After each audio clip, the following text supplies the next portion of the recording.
오늘 우리들에게 주신 하나님의 말씀 시편 113편 1절부터 9절까지 말씀입니다.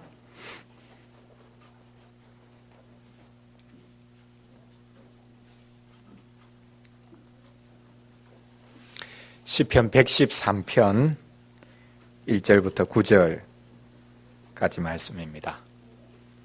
저와 여러분이 한 절씩 읽고 우리 마지막 절은 다 같이 읽도록 하겠습니다. 할렐루야, 여호와의 종들아 찬양하라. 여호와의 이름을 찬양하라.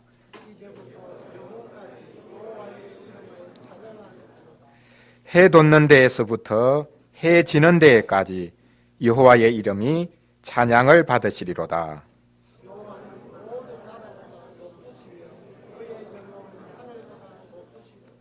여호와 우리 하나님과 같은 이가 누구리요? 높은 곳에 앉으셨으나 가난한 자를 먼지 더미에서 일으키시며 궁핍한 자를 거름 더미에서 들어세워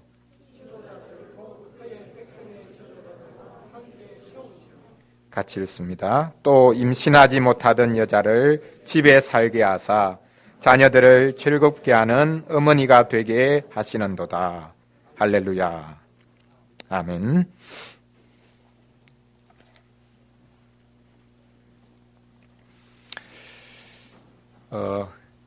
제가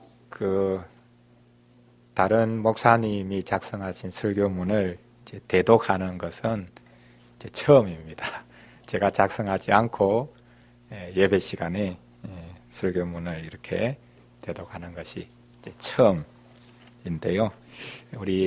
제가 기도도 했고 또 예배 전에 광고 잠시 했지만 오늘 우리 1박 2일 동안 제5의 종교개혁 신앙 강좌 4개 교회가 연합해서 했고 오늘 각자의 교회에서 우리가 읽었던 시편 113편 이 동일한 말씀 강사였던 김성수 교수께서 작성하신 설교문을 4개 교회가 같이 그렇게 나누고 있습니다.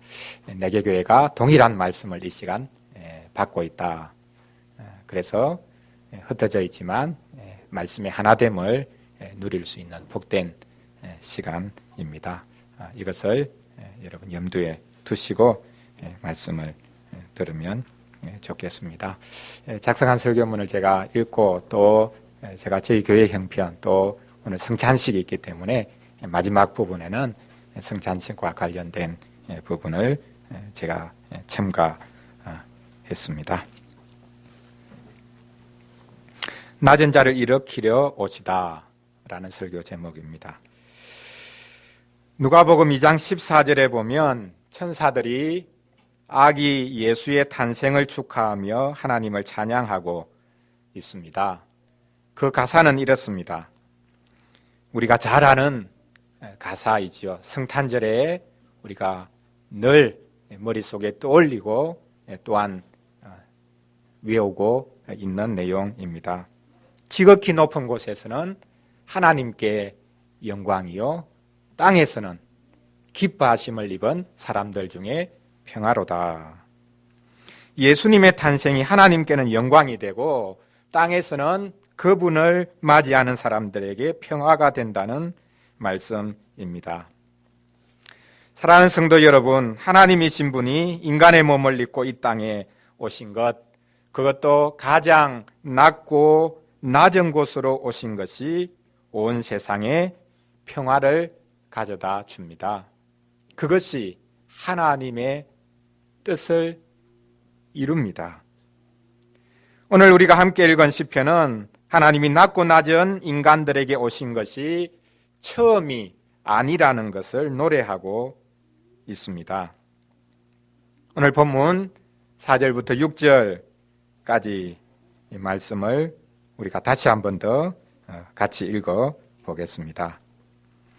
여호와는 모든 나라보다 높으시며 그의 영광은 하늘보다 높으시도다. 여호와 우리 하나님과 같은 이가 누구리요? 높은 곳에 앉으셨으나 스스로 낮추사 천지를 살피시고 시인은 우리 하나님은 이 세상의 어떤 인간 왕들이나 권세자들보다 더 높다고 말합니다. 이스라엘의 하나님 여호와만이 유일한 신이시고 온 세상을 지으신 살아계신 하나님이라고 말하고 있습니다. 여러분, 우리가 믿는 하나님보다 더 높은 분이 없습니다. 우리가 믿는 하나님 외에 다른 신은 없습니다. 십계명 첫 번째 계명이 이것을 우리에게 분명하게 말하고 있습니다. 너희는 나 외에 다른 신들을 내게 있게 하지 말지니라. 다른 신들 있다는 것 전제하고 있는 것 아니냐, 그렇게 말할지 모르겠지만 그렇지 않습니다. 다른 신이 없는데 마귀가 신 노릇을 하고 온갖 우상들을 섬기도록 부추기고 있는 그런 고대 근동의 상황에서 아니다, 하나님 외에 다른 신 어디 있냐, 그것을 하나님께서 자기 백성들에게 분명하게 알려주셨습니다.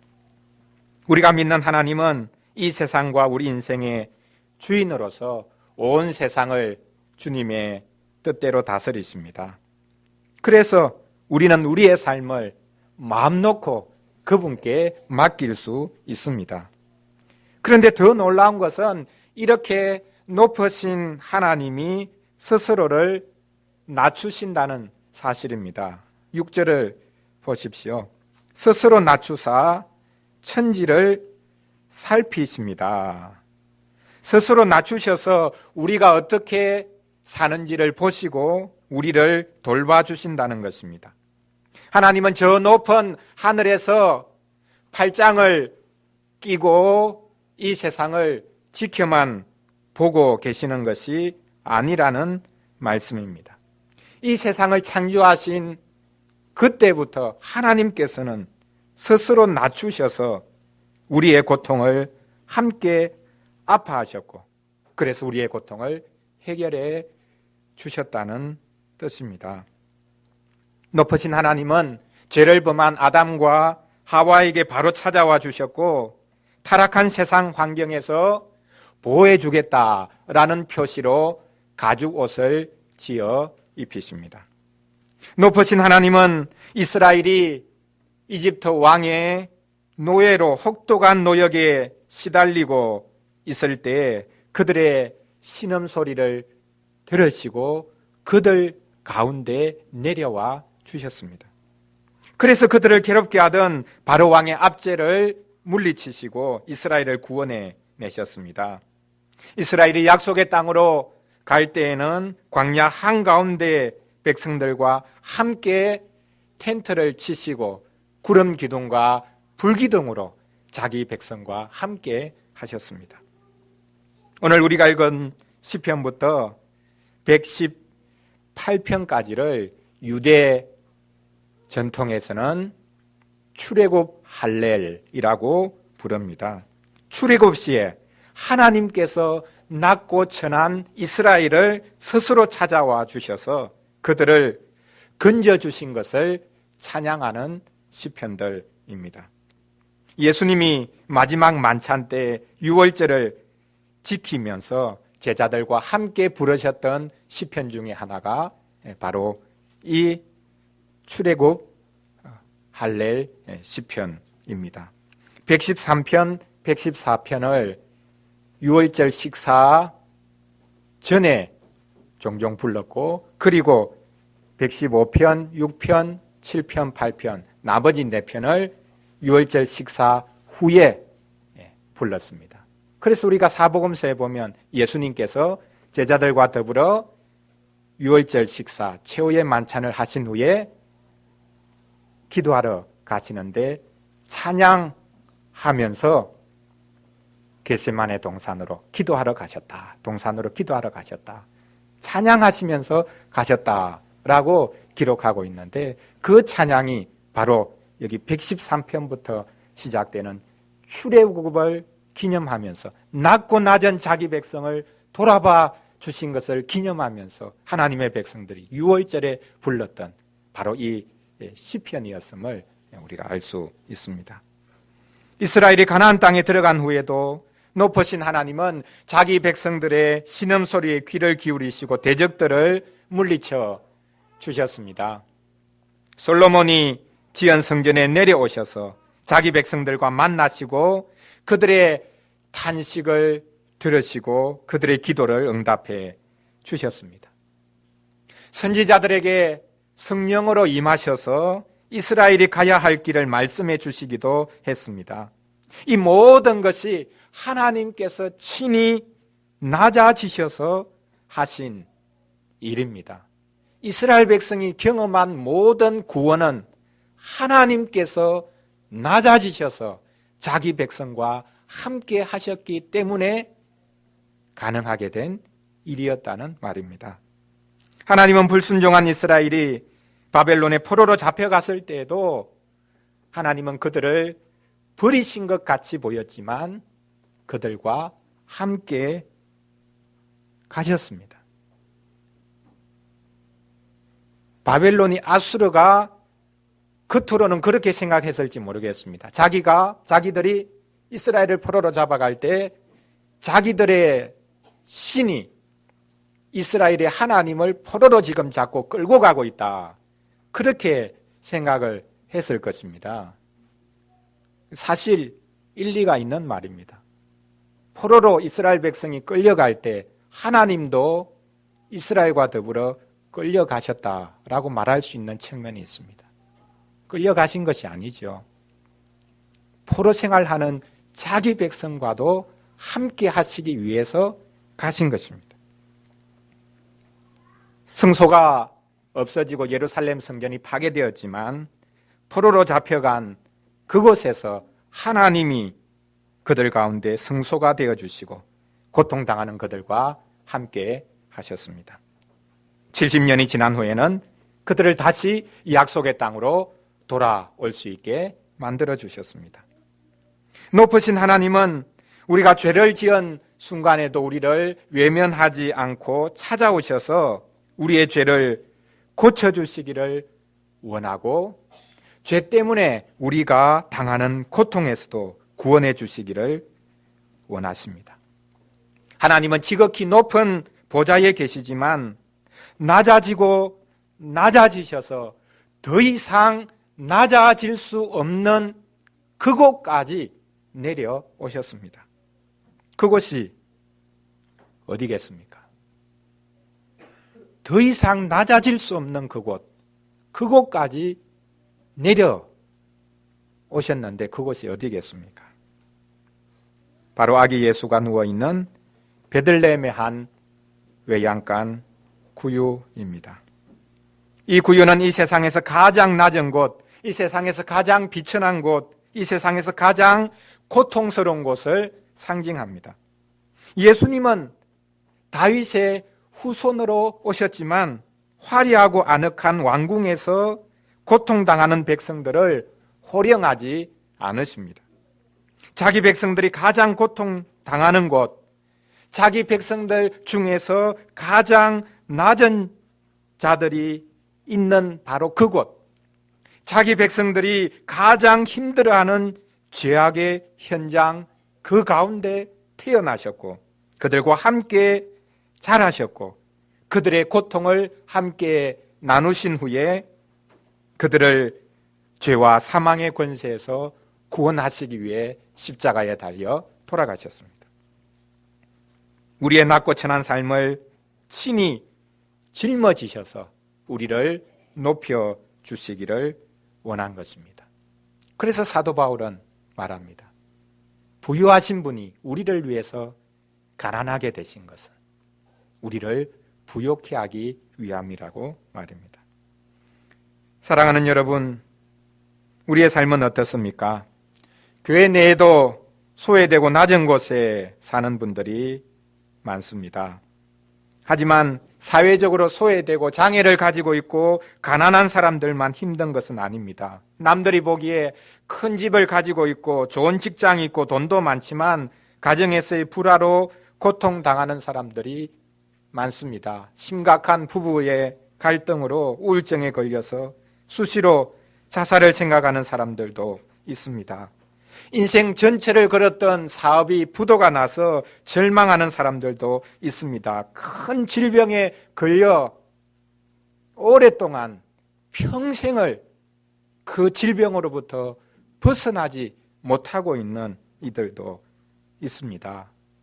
하나님이 함께 해주신다면, 그리고 내 믿음이 강했다면 벌써 나았을 것을 내 믿음이 부족한가 스스로를 자학하면서 학대하면서 살아가고 있는 분들도 있습니다.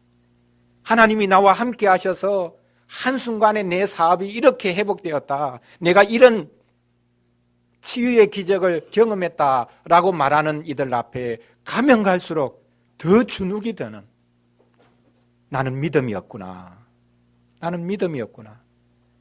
내가 믿음이 있었다면 저 사람처럼 금방 나았을 텐데, 저 사람처럼 금방 내 하는 일이 잘 됐을 텐데, 그렇게 스스로를 자학하는 그런 이들이 많이 있을 것입니다. 이 모든 사람들이 낮은 자들입니다. 이처럼 수많은 사람들의 울부짖음, 극심한 고통, 심각한 우리의 죄악, 이 모든 것을 누가 해결할 수 있겠습니까? 성도들이 서로 위로할 수 있습니다. 그러나 사람들이 그냥 서로 위로하는 것으로는 근본적으로 문제가 해결되지 않습니다. 가장 높고 높으신 하나님, 전능하신 하나님께서 오셔야만 합니다. 그분이 우리를 만져주셔야 하고 우리의 상처, 고통, 죄악을 친히 제거해 주셔야 합니다. 이 일은 하나님만이 하십니다. 그래서 예수님께서 가장 낮은 곳 베들레헴 마구간에서 탄생하신 것입니다. 예수님은 이전에 하나님이 계속적으로 해오시던 바로 그 일, 자신을 낮추셔서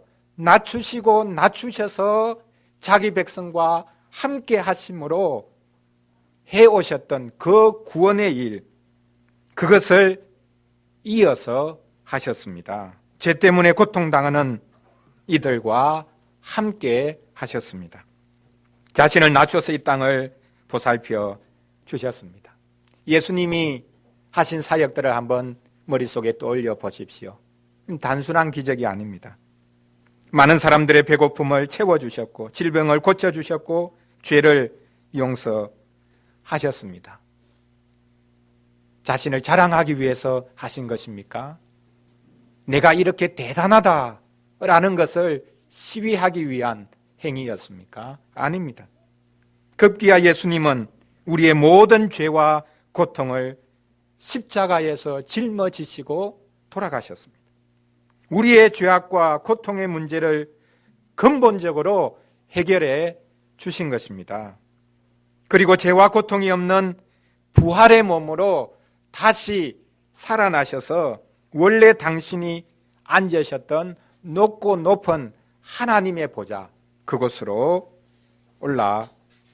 올라가시고 그곳에 좌정하셨습니다. 올라가신 이유가 무엇입니까? 이제는 지긋지긋한 이 세상 내가 떠나야 되겠다, 그 마음으로 올라가신 것이겠습니까? 그날을 손꼽아 기다리신 것이겠습니까? 예수님이 오르신 것은, 예수님이 하나님 보좌 우편에 등극하신 것은 우리 위에 군림하시면서 우리를 호령하시기 위함이 아닙니다. 우리의 낮고 천한 삶을 예수님의 높고 존귀한 삶으로 부활시키시기 위함입니다. 그 보정으로 우리에게 허락하신 예식이 바로 이 성찬식입니다. 예수님의 육체는 하늘에 계셔서 이제는 더 이상 이 땅에서 우리가 그분을 배울 수 없습니다. 성찬식을 허락하셔서 우리의 낮고 천한 몸을 주님의 영광스러운 몸으로 변화시켜 주실 것에 대한 약속, 확증으로 이 성찬식을 우리에게 허락해 주신 것입니다. 이 성찬식에 참여할 때 우리가 하늘에 계신 그분께로 올라갑니다. 우리가 하늘에 계신 육체를 입고 계신 그분을 끌어내리는 것이 아니라 성령께서 우리의 마음을 들어 올려 주셔서 하늘에 계신 그분께로 나아가게 만들어 줍니다. 쉽게 말하면 예수님을 믿으면 모든 죄와 고통이 제거되고 우리는 참으로 고귀하고 존귀한 하나님의 자녀가 됩니다. 우리를 얽어매던 모든 죄와 고통에서 벗어나 참된 하나님 나라를 누리게 되는 것입니다. 이러한 하나님 나라의 역사들이 본문 7절부터 9절에 구체적으로 기록되어 있습니다. 우리 7절부터 9절까지 말씀을 같이 읽겠습니다. 가난한 자를 먼지 더미에서 일으키시며 궁핍한 자를 거름 더미에서 들어세워 지도자들 곧 그의 백성의 지도자들과 함께 세우시며 또 임신하지 못하던 여자를 집에 살게 하사 자녀들을 즐겁게 하는 어머니가 되게 하시는도다. 할렐루야. 7절에 가난한 자, 궁핍한 자는 우리가 이틀 동안 신앙 강좌를 통해서 배웠듯이 하나님 밖에는 의지할 대상이 없는 이 세상에서 가장 낮고 천하고 고통을 받는 사람들을 가리킵니다. 이들이 앉았던 먼지 더미 또 거름 더미는 하나님의 도움이 없으면 도무지 벗어날 수 없는 극도의 고통과 가난에 대한 비유입니다. 하나님은 이 세상에서 아무리 비참하게 사는 사람도 아무리 극악무도한 죄인도 그 구덩이에서 일으키십니다. 단지 이렇게 세우실 뿐만 아니라 이 세상에서 가장 존귀한 자들로 만들어 주십니다. 하나님 앞에서도 용납받을 수 있는 의인들로 만들어 주십니다. 이것이 높으신 하나님께서 이 땅에 오셔서 일으키시는 역전의 역사입니다. 이집트의 노예들이 온 세상을 다스리는 하나님의 백성이 되었습니다. 노예였던 요셉이 애굽의 총리가 되었습니다. 사울에게 쫓겨 다니던 다윗이 이스라엘의 의로운 왕이 되었습니다. 또 하나님은 고대에서 가장 비참하게 여겨졌던 여인들, 즉 불임 여성들의 태를 열어주셨습니다. 아이를 낳지 못하는 여인은 가장 큰 조롱거리와 비천한 자였습니다. 하나님께서는 이런 불임 여성들의 태를 열어주셨습니다. 사라에게 이삭을 주셨고 리브가에게 야곱과 에서를 주셨고 라헬에게 요셉과 베냐민을 주셨고 한나에게 사무엘을 주셨습니다. 하마터면 가족들과 사회에서 멸시받다가 비참하게 한 평생을 살 뻔했던 그들을 행복한 어머니들로 변화시켜 주셨습니다. 인생 역전입니다. 예수님은 아무도 주목하지 않았지만 하나님을 의지했던 신실한 처녀 마리아에게 역사하셔서 그분에게서 그에게서 그 여인에게서 태어나셨습니다. 그래서 사무엘을 낳은 한나처럼 마리아도 누가복음 1장 48절 이하에서 노래합니다. 그의 여종의 비천함을 돌아보셨습니다. 권세 있는 자를 그 위에서 내리치셨고 비천한 자를 높이셨으며 줄이는 자를 좋은 것으로 배불리셨습니다. 이게 바로 한나가 노래했던 바로 그 노래입니다. 그 노래를 이어받아 하나님의 백성들이 시편 113편을 노래했고 또한 마리아도 그 기도, 그 노래의 전통 위에서 동일한 고백을 했던 것입니다. 아기 예수님은 그의 어머니 마리아의 비천함, 그리고 우리의 비천함을 돌보고 우리를 하나님의 존귀한 자녀로 높이려 오신 우리의 왕이십니다. 사랑하는 성도 여러분, 높으신 하나님께서 낮고 천한 우리를 높여주신 영광과 평화가 우리에게 있습니까? 그 평화를 누리고 계십니까? 이 땅에 오신 예수님이 주신 평화를 여러분들이 누리고 있고 그것을 소망하고 있습니까? 살기 만만치 않은 세상입니다. 시시각각으로 고통과 슬픔과 아픔이 우리 삶을 잠식합니다. 하지만 구유 안에 오신 예수님께서 그 모든 것을 다 짊어지셨고 우리에게 세상이 이해할 수 없는 평화를 주신다는 사실을 믿으십시오. 여전히 우리의 삶의 외형은 힘들고 고통스러울 수 있지만 그 모든 짐을 친히 짊어지시고 그 문제를 근본적으로 해결해 주신 예수님을 의지하시기를 바랍니다. 이제 구유처럼 더럽고 낮은 나의 삶까지 찾아오셔서 나를 존귀한 하나님의 자녀로 삼아주신 예수님을 찬양해야 하겠습니다. 1절부터 3절까지 말씀을 우리 같이 읽겠습니다. 할렐루야, 여호와의 종들아 찬양하라, 여호와의 이름을 찬양하라. 이제부터 영원까지 여호와의 이름을 찬송할지로다. 해 돋는 데에서부터 해 지는 데까지 여호와의 이름이 찬양을 받으시리로다. 사중의 찬양의 요청을 여기서 우리가 볼 수 있습니다. 가장 높으시지만 가장 낮은 곳까지 오셔서 우리를 높여주신 존귀한 예수님을 이제부터 영원까지, 그리고 해 돋는 데에서부터 해 짓는 데까지 찬양해야 하겠습니다. 이제부터 영원까지 어디서든,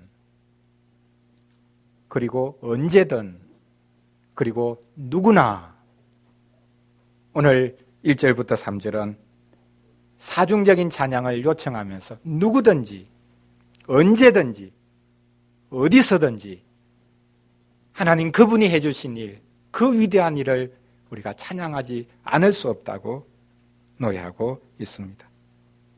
우리의 찬양을 통해서 이 땅에서 고통당하는 모든 낮은 자들이 우리처럼 낮아졌었지만, 더 이상 우리에게는 소망이 없었지만 그리스도를 통해서 높여주신 우리처럼 이 땅에서 여전히 고통당하는 낮은 자들이 예수님을 믿고 존귀하게 되는 역사가 일어나야 하겠습니다. 찬양은 세상을 향해 있습니다. 해 돋는 데서부터 해 지는 데까지 울려 퍼져야 합니다. 이것이 선교입니다. 찬양이 곧 선교입니다. 우리가 하나님 그분을 지속적으로 찬양하는 것, 그것이 곧 가장 중요한 선교입니다. 우리 교회는 높으신 하나님께서 우리에게 오셔서 낮은 우리를 높이시는 복음을 찬양으로 전해야 하겠습니다. 높으신 예수님께서 낮은 곳으로 오셨던 것처럼 주님의 몸인 우리 교회도 세상의 낮은 곳으로 나아가야 합니다. 우리 교회는 예수님의 몸으로서 예수님처럼 낮은 자의 교회가 되어야 합니다. 교회는 이 땅에서 고통당하는 자들의 피난처가 되어야 합니다. 사탄과 죄악의 압제 아래에서 신음하는 사람들이 예수님을 만나서 죄에서 해방될 수 있도록 해야 합니다. 그 교회는 엘리트들 아니면 갈 수 없는 교회다. 그 교회는 돈 많은 사람 외에는 갈 수 없는 교회다.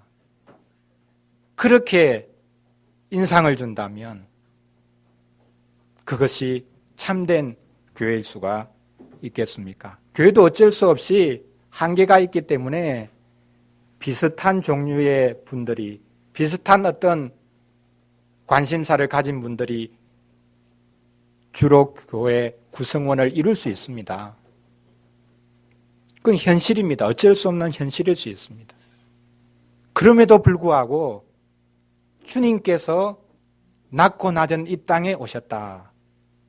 그래서 우리를 높이셨다라는 것을 안다면 교회는 특정한 이들, 특정한 부류의 사람들, 특정한 관심을 가진 사람들이 좌우하는 그런 교회가 될 수가 없는 것입니다.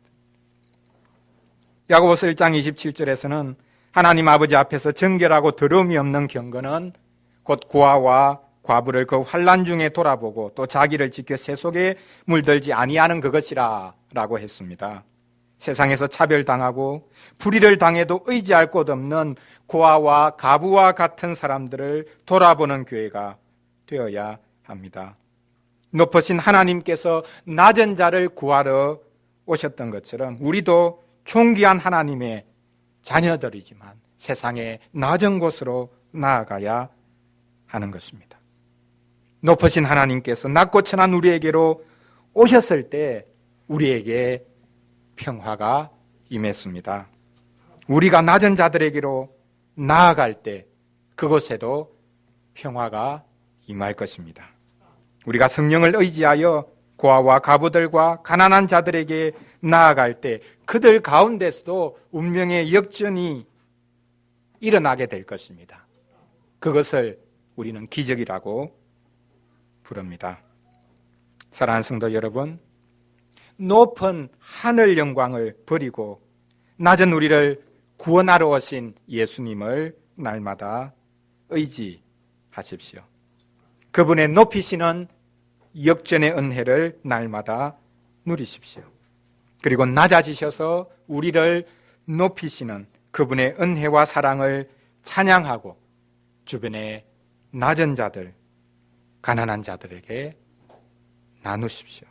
그렇게 할 때에 낮은 자를 높이러 오신 하나님의 은혜를 늘 새롭게 경험하게 될 것입니다.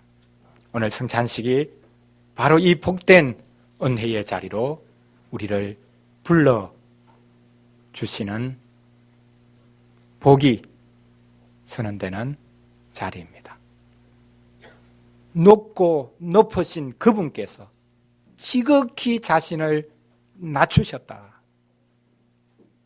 태어나셨을 때는 구유에서 태어나시고 마지막에는 음부에까지 지옥에까지 내려가셨던 그분, 우리의 모든 죽음의 문제 대신해서 경험하신 그분, 우리는 높은 곳에 계셨지만 지극히 자신을 낮추신 분을 이 성찬에서 보게 될 것입니다. 또한 맛보게 될 것입니다. 그리고 지극히 낮은 곳으로 오신 그분으로 말미암아 우리가 얼마나 존귀한 하나님의 자녀가 되어졌는가. 우리의 낮음뿐만 아니라 실은 이 성찬식에서 우리의 높아짐까지도 우리는 경험하게 될 것입니다. 주님의 높아지심과 낮아지심, 그리고 그 낮아지심과 높아지심이 우리에게 주시는 큰 복을 이 성찬식에서 우리가 맛보게 될 것입니다. 복된 성찬의 자리로 낮아지셔서 우리를 높여주신 그 복된 은혜의 자리로 여러분을 초대합니다. 기도하겠습니다.